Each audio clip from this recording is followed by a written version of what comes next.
भैरवपुर के जंगल से बारिश के बाद हमेशा अजीब सी स्मेल आती है।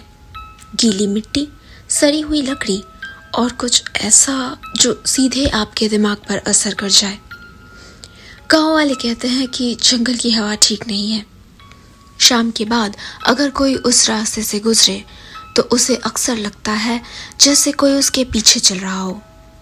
पैरों की आवाज़ तो सुनाई नहीं देती है, पर एक प्रेजेंस महसूस होती है, जैसे ठंडी हवा आपसे चिपक कर चल रही हो। और सबसे बुरी बात यह है कि जिन लोगों ने भी ये महसूस किया है, कुछ बदल जाता है उनमें, जैसे जंगल ने उनके साथ कुछ भेज दिया हो। इसी जंगल के अंदर था एक पुराना शिव मंदिर, जो एक प्राचीन बरगद के जड़ों के अंदर आधा दबा हुआ था। मंदिर की दीवारों पर काली फंगस उग चुकी थी और अंदर हमेशा नमी रहती थी, चाहे गर्मी कितनी भी हो। गांव वाले उस जगह का नाम भी नहीं लेते थे। कहते हैं वहां पहले एक तांत्रिक रहता था, रुद्रवैद। उसके बारे में अजीब बातें मशहूर थी।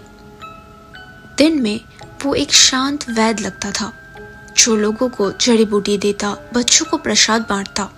लेकिन रात में शमशान में जाकर वो कुछ करता था, कुछ ऐसा जो आदमी को धीरे धीरे इंसान से हैवान बना देता है। पहले लोगों ने उसकी हरकतों को नजरअंदाज किया, फिर गांव में बच्चे गायब होने लगे।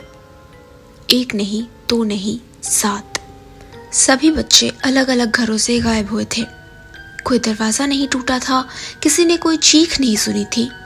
बस सुबह माँ उठती और बिस्तर खाली मिलता, पर हर जगह एक चीज कॉमन होती थी, गीली काली मिट्टी में सनी हुई छोटे छोटे पैरों के निशान, जैसे कोई बच्चा नंगे पैर चलकर कमरे से बाहर गया हो। पुलिस आई, सर्च हुआ, पूरा जंगल छाना गया, लेकिन कुछ नहीं मिला। मगर कुछ लोग बार बार ये कह रहे थे कि एक आदमी को बार बार उन मिसिंग बच्चों के गायब होने से पहले उनके आसपास देखा गया था, रुद्रवैद। लेकिन प्रॉब्लम ये थी, रुद्रवैद 3 साल पहले मर चुका था। उसकी लाश शमशान में जलाई गई थी। आधे गांव ने उसका अंतिम संस्कार देखा था। फिर भी कुछ लोगों ने कसम खाकर कहा कि उन्होंने उसे रात के वक्त मंदिर के आसपास देखा है। वही सफेद धोती, वही लंबे बाल, वही झुककर चलने का तरीका। इंस्पेक्टर देव मलिक को यह सब बकवास लगता था। वो शहर से ट्रांसफर होकर आया था और उसके हिसाब से हर हॉरर स्टोरी के पीछे या तो कोई क्रिमिनल होता है या कलेक्टिव हिस्टीरिया। लेकिन जिस रात उसने पहली बार उस मंदिर के अंदर कदम रखा, उस रात के बाद उसने हमेशा हमेशा के लिए अंधेरे में अकेला सोना बंद कर दिया। मंदिर के अंदर हवा बहुत ठंडी थी, जैसे किसी फ्रीजर में खड़े हो। दीवारों पर काली राख से चक्र बने हुए थे। कुछ सिंबल्स तो इतने अजीब थे कि उन्हें देखते ही सिर में दर्द महसूस होने लगा। बीच में एक बड़ा सा लोहे का थाल रखा था, जिसमें सूखा हुआ लाल रंग चिपका हुआ था, जैसे सूखी हुई खून हो। और उसके आसपास बच्चों के खिलौने, पुरानी गुड़िया, टूटे हुए छोटी छोटी चूड़ियां और एक छोटी सी बनियान जिस पर मिट्टी लगी हुई थी। देव ने टॉर्च नीचे किया तो उसका गला सूख गया। मिट्टी में उंगलियों के निशान थे, बहुत छोटे छोटे, जैसे किसी बच्चे ने जमीन को पकड़कर खुद को घसीटते हुए आगे बढ़ने की कोशिश की हो। मंदिर के पीछे एक छोटा सा रास्ता नीचे जाता था, बेसमेंट जैसा कुछ, इतना छोटा कि सीधा चलना मुश्किल हो रहा था। अंदर से एक अजीब सी आवाज आ रही थी, धीमी, जैसे कोई बच्चा हिचकी लेते हुए रो रहा हो। देव ने टॉर्च आगे किया और उसका खून जम गया। नीचे दीवारों पर बहुत सी हाथों के निशान थे, छोटे हाथ, काली राख और सूखे खून से बने हुए। कुछ जगह तो उंगलियों के नाखून घिस घिस कर टूट गए थे और बीच में एक बड़ा सा लकड़ी का बक्सा पड़ा था, लोहे की जंजीरों में बंधी हुई। बक्से के आसपास हवा में इतनी बदबू थी कि कांस्टेबल वहीं उल्टी करने लगा। देव ने उस जंजीर को काटकर ढक्कन खोला। अंदर एक गुड्डा पड़ा था, लेकिन वो कोई नॉर्मल गुड्डा नहीं था।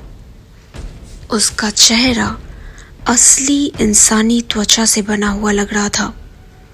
उसके होंठ इंसानी बालों से टेढ़े मेढ़े तरीके से सिले हुए थे और आंखों की जगह 2 असली इंसानी दांत गड़े हुए थे। गुड्डे के अंदर से हल्की हल्की सांस लेने की आवाज आ रही थी। कांस्टेबल डर के मारे पीछे मुड़कर भाग गया, लेकिन देव वहीं खड़ा रहा, जैसे उसके पैर जम गए हो। उसे लग रहा था गुड्डा उसे देख रहा है। फिर उसने वो आवाज सुनी, बिल्कुल अपने कान के पास। मुझे भूख लगी है। देव पलटा, पर वहां कोई नहीं था। लेकिन जब उसने दोबारा गुड्डे की तरफ देखा, उसका मुंह पहले से थोड़ा ज्यादा खुला हुआ था। उस रात के बाद देव को नींद आनी बंद हो गई। हर रात उसे एक ही बुरा सपना आता, एक अंधेरा कमरा, मिट्टी की बू और एक बच्चा जो कोने में बैठा उसे देख रहा है। उसकी आंखें पूरी सफेद है और जब वो हंसता है, उसके दांतों के बीच गीली मिट्टी भरी होती है। धीरे धीरे देव को समझ आया कि रुद्रवैद सिर्फ ब्लैक मैजिक नहीं कर रहा था, वो कुछ बना रहा था, एक ऐसी एंटिटी जो इंसान और प्रेत के बीच अटकी हो। इस बात पर और इन्वेस्टिगेट करने के लिए देव कुछ तांत्रिकों और अघोरियों से मिला। गांव के एक बहुत बूढ़े अघोरी ने उसे बताया कि कुछ तांत्रिक मानते हैं कि सबसे ज्यादा पावरफुल एनर्जी अधूरे दर्द में होती है। डर, अकेलापन, धोखा और मौत के बीच जो कॉन्शियसनेस फंस जाती है, उसे कंट्रोल किया जा सकता है। और इसी ऑब्सेशन में कुछ लोग कच्चा कलवा जैसी चीजें क्रिएट करने की कोशिश करते हैं। उसने बताया कि सदियों पुरानी तंत्र विद्या के सबसे काले पन्नों में लिखा है कि कैसे एक मासूम बच्चा कच्चा कलवा बनता है। ये कोई कुदरती मौत नहीं होती, बल्कि एक रूह का कत्ल और उसके बाद उसकी मौत का सौदा होता है। इस रिचुअल में शमशान की राख, काली मिट्टी, बच्चे की कोई पर्सनल चीज और कई रातों तक की एकांत की जरूरत होती है।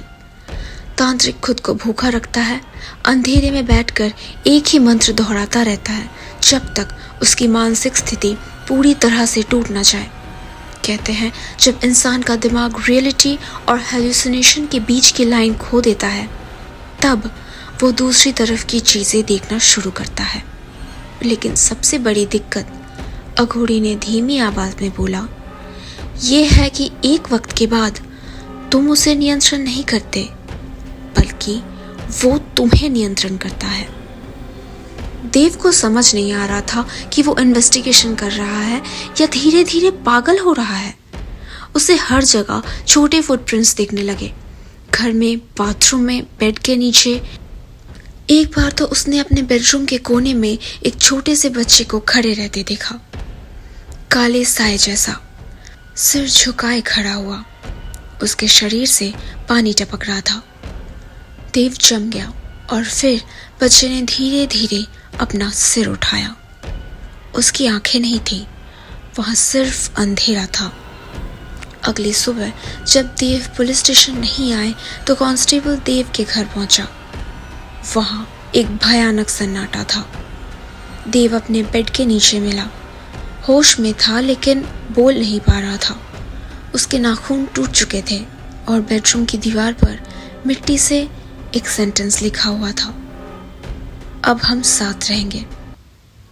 उस घटना के बाद से भैरवपुर में कभी कोई बच्चा रात के बाद बाहर नहीं निकलता और जंगल के उस मंदिर के पास आज भी कभी कभी एक आवाज सुनाई देती है, एक बच्चे के हंसने की आवाज। पर उस हंसी में मासूमियत नहीं, सिर्फ एक कभी ना खत्म होने वाली भूख रहती है। अगर आपको ये कहानी पसंद आई हो तो प्लीज़ इस चैनल को सब्सक्राइब ज़रूर करें और हाँ, बेल आइकॉन को दबाकर नोटिफिकेशंस ऑन करना बिल्कुल ना भूलें, ताकि आपको हमेशा नए नए कहानियों की अपडेट्स मिलती रहे।